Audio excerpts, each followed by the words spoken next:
I want to try a different approach to a mock draft today. I want to look at a best case, worst case, and realistic case for next or 2 weeks from now NFL draft. So welcome on into the Broncos Breakdown by Chat Sports. Let's start things off by looking at a best case, but even in a best case, there's some level of realism because, Abdul Carter's not going to fall all the way to pick number 20, or Travis Hunter's not going to either. So, best case scenario, Tyler Warren. This is definitely on the half glass full side of thinking and a very optimistic look at who could be there at pick number 20. But between Warren and Genty, I've seen Genty go top 10 far more often than Warren. I've seen some mock drafts where he falls to the Colts around pick 14. And 14 to 20 isn't in a different zip code, but 20 to 6 is in a different zip code. So, best case scenario, Tyler Warren, I think, would be a home run selection at 20. I know that you signed Evan Ingram to a 2-year contract, but you probably did not forecast Warren falling all the way in the draft to 20, which is why you went out and got an improvement at tight end. But nevertheless, I still love the idea of drafting Warren, stacking him with Evan Ingram. They can overlap for a season or two. There's always a longer learning curve for tight ends in the National Football League. So once Warren gets his feet underneath him, Evan Ingram's contract will be up, and then you're ready to move on to the next one. So that's my best case scenario for round one. We're going to look at my worst case scenario, realistic case scenario for round one next. So if it's Warren in round one, best case, realistic, it would be Omarion Hampton, running back out of UNC. This is a name that I've seen mocked to the Broncos a dozen times, and I am a part of that group right there that keeps predicting the UNC tailback ends up in the Mile High City. He's coming off a tremendous year with the Tar Heels. He's got incredible composite of size, strength, and aggression. You can look at the accolades last year. He's 6 foot, 221 pounds, and he ran a sub 4.5 40-yard dash. Boys and girls, there's not a long list of players that have ran a under a 450 40-yard dash that is 6'1", 220 plus pounds. So he's got some violence, some nastiness to his game and to his profile, but he's also got some great speed as well. For when he hits the hole, he bursts through that.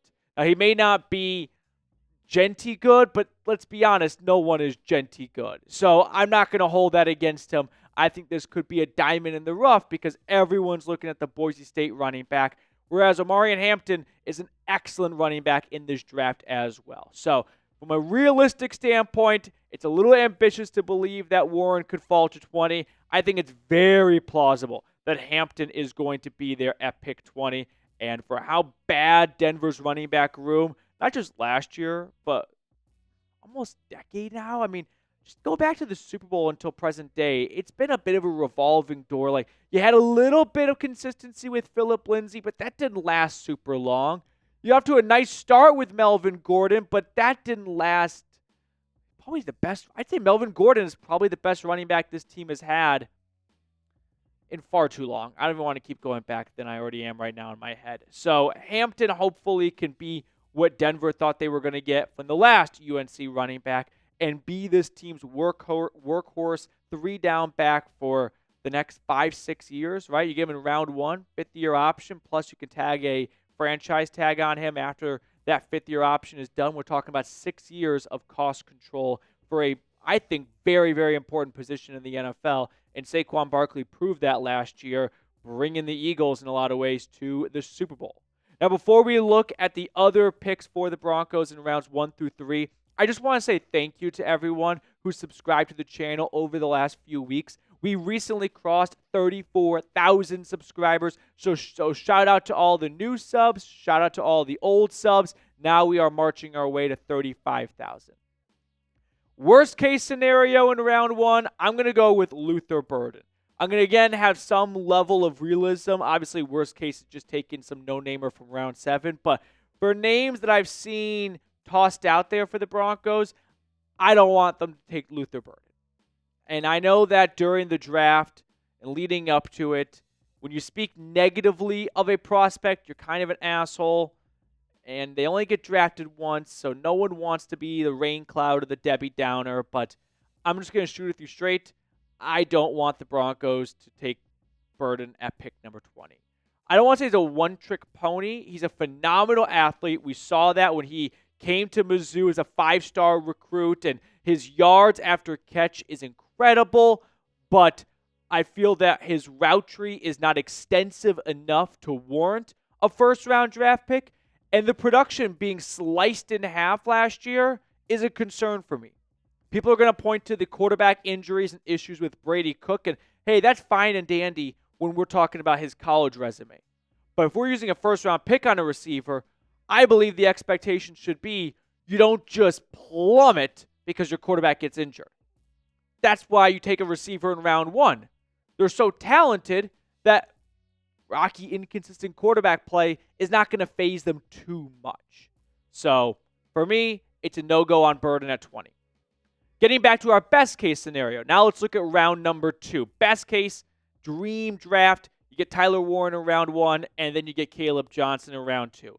Talking about satisfying your biggest needs early in the draft, getting a tight end and a running back, the two positions that Broncos fans have been clamoring for since the end of last season. Johnson is my RB2 in this draft. I know I had Hampton go in round 1, but that's more of a balance of what am I hearing and seeing and reading versus what I would like to see happen. But Johnson didn't have an opportunity to showcase himself beyond 2024. That's the first year he became a true starter. You see in 2022 and 2023 kind of shared that responsibility with some other running backs in Iowa City. But 1,500 yards, and that was up against a stacked defensive box because everyone in the country knew. Everyone from Siberia to Angola knew Iowa football, they can't throw the ball. So what did defenses do to prepare for that? Well, they stacked the box, and that never fazed Johnson, who averaged over 6 yards a carry. He's got similar size and build to Hampton, 6'1", 224. Not quite as speedy, 4.57 40-yard dash. However, I think when the pads are on, he's a lot faster than what a 4.57 40-yard dash indicates. Game speed is the speed that matters most to me. Sure, if you can run a 4.2 40, that's incredible. But when the pads are on and the ball's in your hands, do you run a 4.2 40? Do you run a 4.2 40 when you're running your route and you're trying to get open? Or are you a little bit more timid because there's a safety in the area? For Johnson, he looks like a guy who runs a 4.2 40 with the ball in his hands. So I think this would be another outstanding pick by the Broncos, and that's why it falls in my best case dream draft bucket. Now, what running back do you want Denver to take? And more specifically, what round?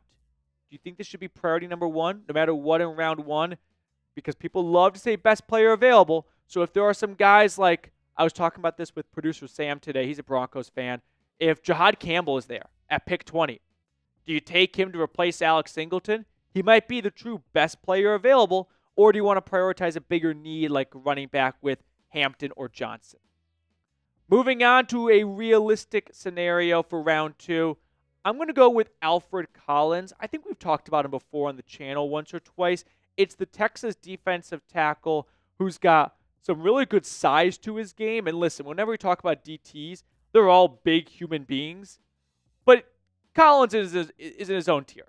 He's 6'6", 330 pounds. All right. Everyone's big, I know that, but some are bigger than others. And Collins is definitely in this bucket.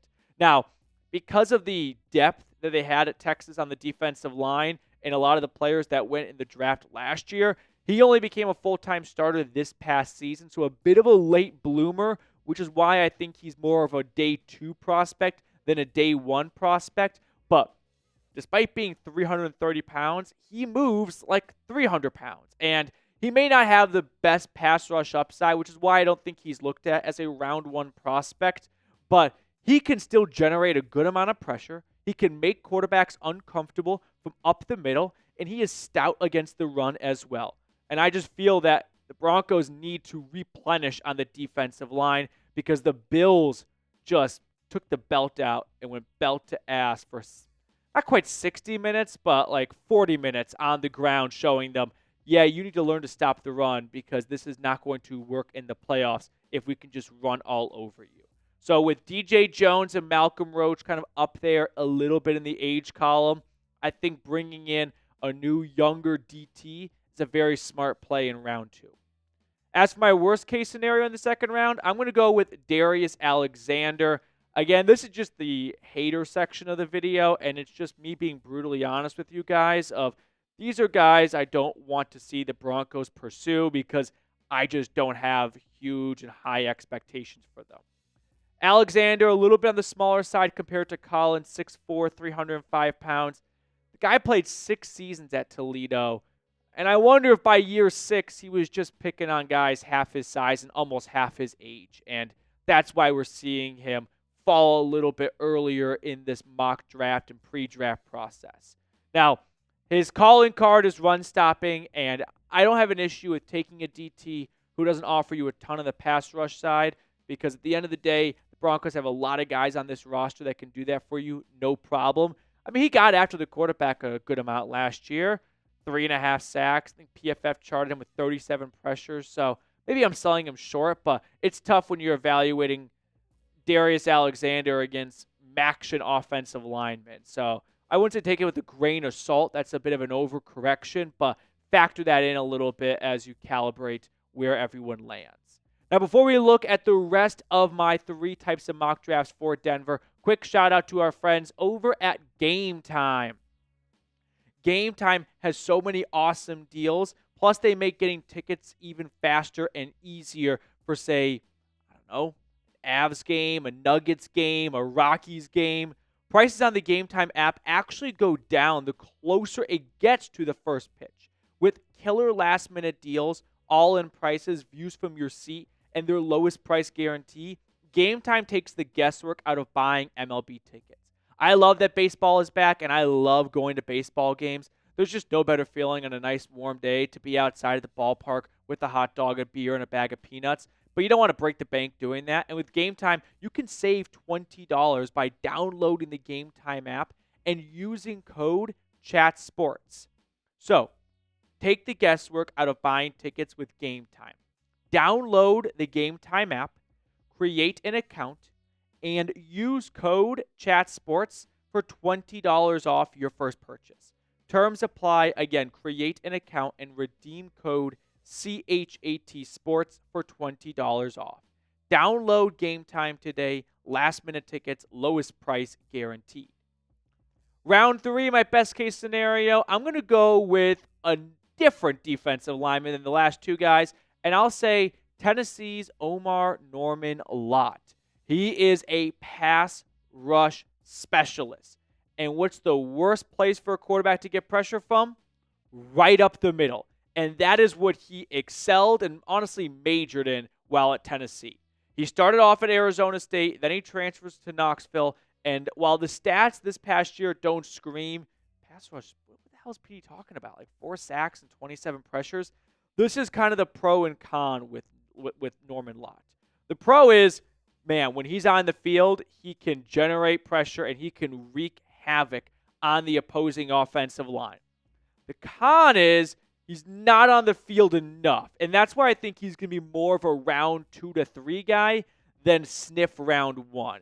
I like Norman-Lott a ton because of the pass rush upside and how valuable that is to teams. I think he had some incredible stats when he was with the Volunteers last year. I've got it written down here, but Pro Football Focus, they've got this. I think we can pull it up, Reed. Pass rushing productivity metric. And what that does is it takes into account a player's hurries, pressures, and sacks, and also how many snaps they were on the field as a pass rusher. And in that category of PFF's pass rushing productivity, he ranked first. He's 6'2", 290 pounds, so on a little bit at the smaller end, and that's why another reason compared to like Alfred Collins, he's probably not looked as a guarantee for round 2, but I like Norman-Lott a ton for round 3 for the Broncos, and that's not my Tennessee bias coming through, or at least not too much of it. So getting back to the other 2 types of mock drafts here. A realistic mock draft for round 3, because I could see some team falling in love with Norman-Lott in round 2. I'll go with Terrance Ferguson, the tight end out of Oregon. why not reunite Bo Nix with a different former teammate of his, since I'm not sure if his adopted brother is going to be in play for Denver. But Ferguson was an incredible receiving tight end for the Ducks this past season. He's got solid size, 6'4", nearly 250 pounds. So, not small for sure, but not like one of the biggest cats you've ever seen. But he did set the Oregon record for touchdowns by a tight end in his career with 16. He nearly set even more records. So if you're looking for someone who can really bring that receiving element over the middle of the field, he's your man. And in round 3, I think that's a very smart and safe play. With the Evan Ingram signing, it allows you to wait a little bit on a tight end if you don't have one you are in love with in rounds 1 or 2 and you don't want to reach on a guy. He had some good connection with Bo Nix back in 2023, 414 yards and 6 touchdowns. And then he only got better, as his career progressed in Eugene. So I like this pick a lot for the Broncos. I like replanting some seeds at that position because I just don't have a ton of faith in anyone in that room that's not named Evan Ingram. And then finally, worst case scenario for round 3, I'm going to go with Jaden Blue. I feel like, this would be a little bit of a reach, but if Denver doesn't go running back in rounds 1 or 2, I expect them to go within round 3. And I don't think Jaden Blue, who's gotten a little bit of buzz as we inch closer to the draft, is the right pick. 5'9", $196, so a little bit on the smaller end, but not too much. Now, he's got good athleticism. He sat out his senior year of high school getting ready for college football. So he was a big-time recruit for the Longhorns. He kind of got stuffed a little bit on the depth chart. They've had some good players at Texas. I think Bijan Robinson was all right, and Jonathan Brooks was half decent. So he was behind them. And then going into this year, he wasn't even supposed to be the starter, but a couple of players on their depth chart got injured, like in spring practice and leading up to week 1. So he gets promoted all of a sudden and did okay. 3, I've seen some people credit him with 4 fumbles. That's the beauty of college football. No one ever wants to have a, consensus on stats. But if you have a Texas friend, talk to them about Jaden Blue. There were points in the season last year where folks in Austin were screaming, don't let him get the football again. But there were also moments where he was a big part of what they were able to do. And he had 8 touchdowns on the ground, 6 touchdowns through the air. So I won't say there's no positives to him, but it's not my preferred choice for a running back for this team this year. All right, that is going to do it for us on today's show. Make sure to subscribe to the channel if you have not already. Hit that thumbs up button. And to round it out, let's name a random NFL running back since our last pick was a running back. Let's do current NFL running backs to narrow it down a little bit.